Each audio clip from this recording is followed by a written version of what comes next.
발전해 나갈 때 영원히 짤tem같이 범사의 짤tem의 강건한 승리가 여러분 손에 쥐어질 수 있는 것을 저는 믿습니다.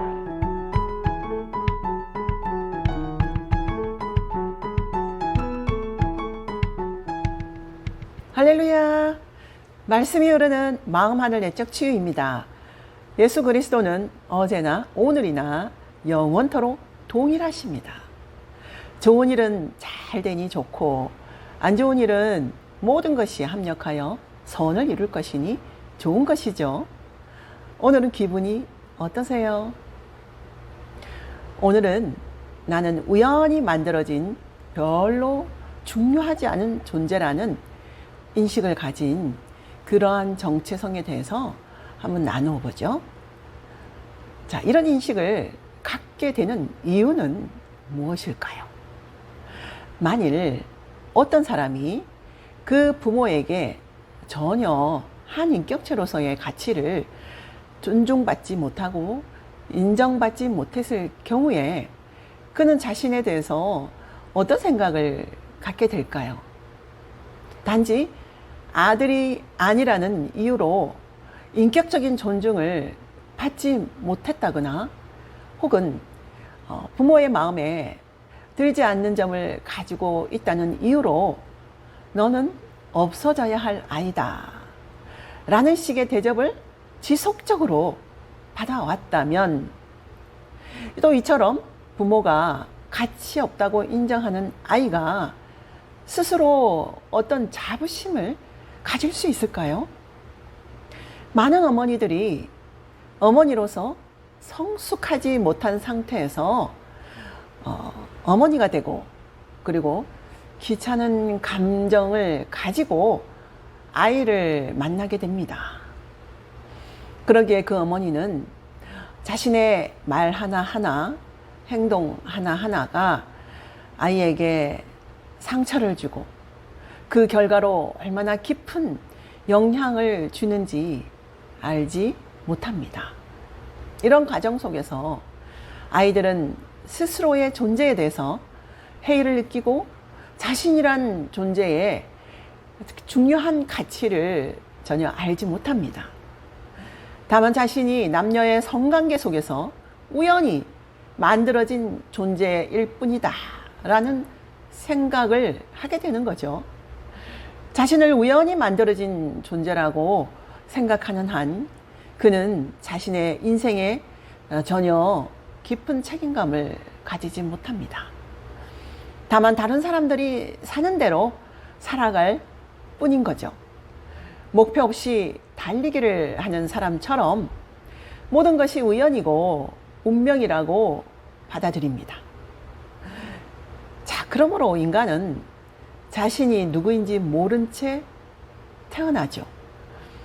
나라는 존재를 만든 하나님을 알 수 있는 영혼의 등불이 꺼져 있기 때문이에요. 자신을 정확하게 보는 눈을 상실한 인간은 주변 사람들과 또 세상적인 시각을 통해서 자신이 누구인지에 대한 답변을 만들어 갑니다. 이때 주변 사람들과 세상은 대부분 거짓 선지자와 같은 역할을 하게 돼요. 거짓 선지자의 역할을 하는 당신에게 가장 강력한 영향을 끼친 것은 무엇이 있을까요? 육신의 부모님, 또 형제 자매들, 또 친척들, 그리고 선생님, 그리고 영적 지도자, 친구, 또 TV, 언론 매체들, 또 나의 감정, 사단, 이러한 것들이 있습니다. 이와 같이 주위의 사람들과 유입된 정보를 통해서 만들어진 나 자신에 대한 정체성은 평생 달고 다니는 나의 신분증, 또 아이디 카드가 되는 거죠. 참으로 심각하고 안타까운 문제는 그것이 거짓 신분증임을 모르는 것입니다. 왜냐하면 이것은 오랜 시간에 걸쳐서 가장 가까운 사람들에 의해서 서서히 만들어졌고, 또한 우리 자신에게는 진정한 신분증을 만들 수 있는 능력이 없기 때문이에요. 이렇게 만들어진 거짓된 신분증은 자신의 진짜 신분을 알 수 없게 계속 방해를 하고, 또 무의식적으로 사단의 결박으로 사용이 됩니다. 사람은 자신의 거짓 신분증대로 생각하고 말하고 선택하고 행동하며 살아갑니다. 그러나 성경은 하나님이 자기 형상, 곧 자신의 형상대로 사람을 창조하시되 남자와 여자를 창조하시니라 라고 말씀하십니다. 우주에 존재하는 그 어떤 사람도 하나님께는 우연이 아닙니다.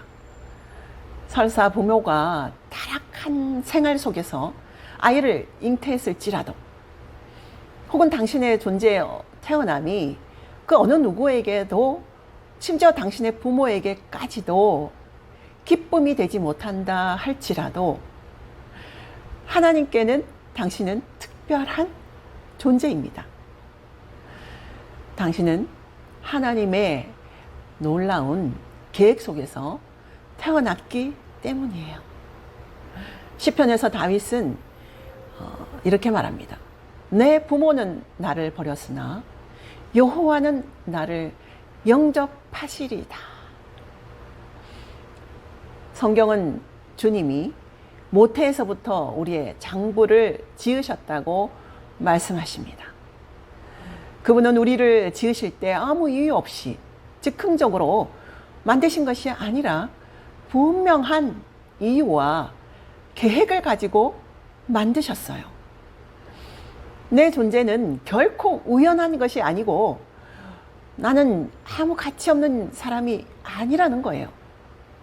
하지만 이런 사실을 하나님을 알기 전에는 전혀 깨닫지 못합니다. 하나님 외에 우리 자신을 계획한 사람은 아무도 없기에, 심지어 우리의 부모님조차도 단지 아이를 원했을 뿐 나라는 사람을 계획한 것은 아니므로 타인의 눈에 우리는 우연히 만들어진 존재일 뿐인 거죠. 없어지면 누군가 빈자리를 메꿀 수 있는 얼마든지 많은 사람들 중에 하나라는 거죠. 과거에 이런 슬로건이 있었습니다. 둘도 많다. 하나씩만 나 잘 기르자. 한 집 건너 하나씩. 뭐 이런 슬로건을 보면서 인간의 존엄성, 독특성, 하나님의 계획, 이런 것들을 알 수는 없는 거예요. 그래서 아이를 많이 유산을 했죠.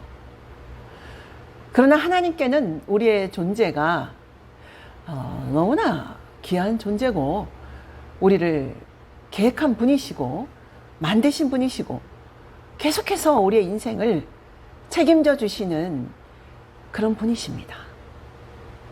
이 세상에서 우리가 처음으로 울음을 터뜨렸을 때 가장 기뻐하시고 기대하시는 분은 세상의 부모보다 오히려 보이지 않는 부모인 하나님 한 분이십니다. 그러기에 시편 기자는 내 부모는 나를 버렸으나 여호와는 나를 영접하시리이다 라고 한 거죠. 이 세상의 부모들이 자식을 버릴 수 있는 것은 비록 그들이 몸을 빌려주었을지라도 그 생명의 진정한 부모가 아니기 때문입니다. 그러기에 어떤 자는 자식을 종이봉지에 넣어서 쓰레기통에 던져버리죠. 하지만 진정한 부모인 하나님은 당신을 버리신 적이 없습니다. 비록 그분과 만나는 것이 쉽지 않을지라도 포기하지 말고 그분을 구하시고 찾아보세요. 언젠가 당신이 그분을 더 깊이 알게 되면 하나님은 당신이 그분을 찾으려고 노력한 것보다 수백 배의 노력을 기울여 왔음을 깨닫게 됩니다.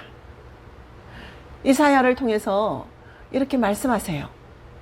나는 나를 구하지 아니하던 자에게 물음을 받았고 나를 찾지 아니하던 자에게 찾아냄이 되었으며 내 이름을 부르지 아니하던 나라에게 내가 여기 있노라, 내가 여기 있노라 하였노라. 지금도 그분은 당신을 만나기 위해서 최선을 다하고 계십니다. 오늘은 여기까지 할게요. 기도하겠습니다.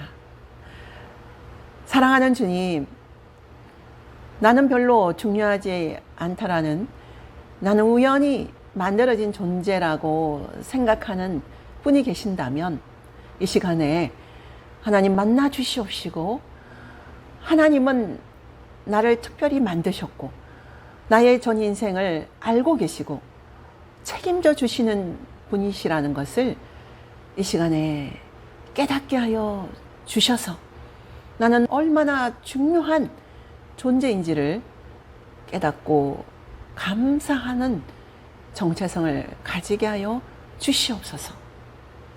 주께서 함께 하실 줄 믿고 감사하며 예수님의 이름으로 기도하였습니다. 아멘. 할렐루야. 다시 만날 때까지 평안하세요.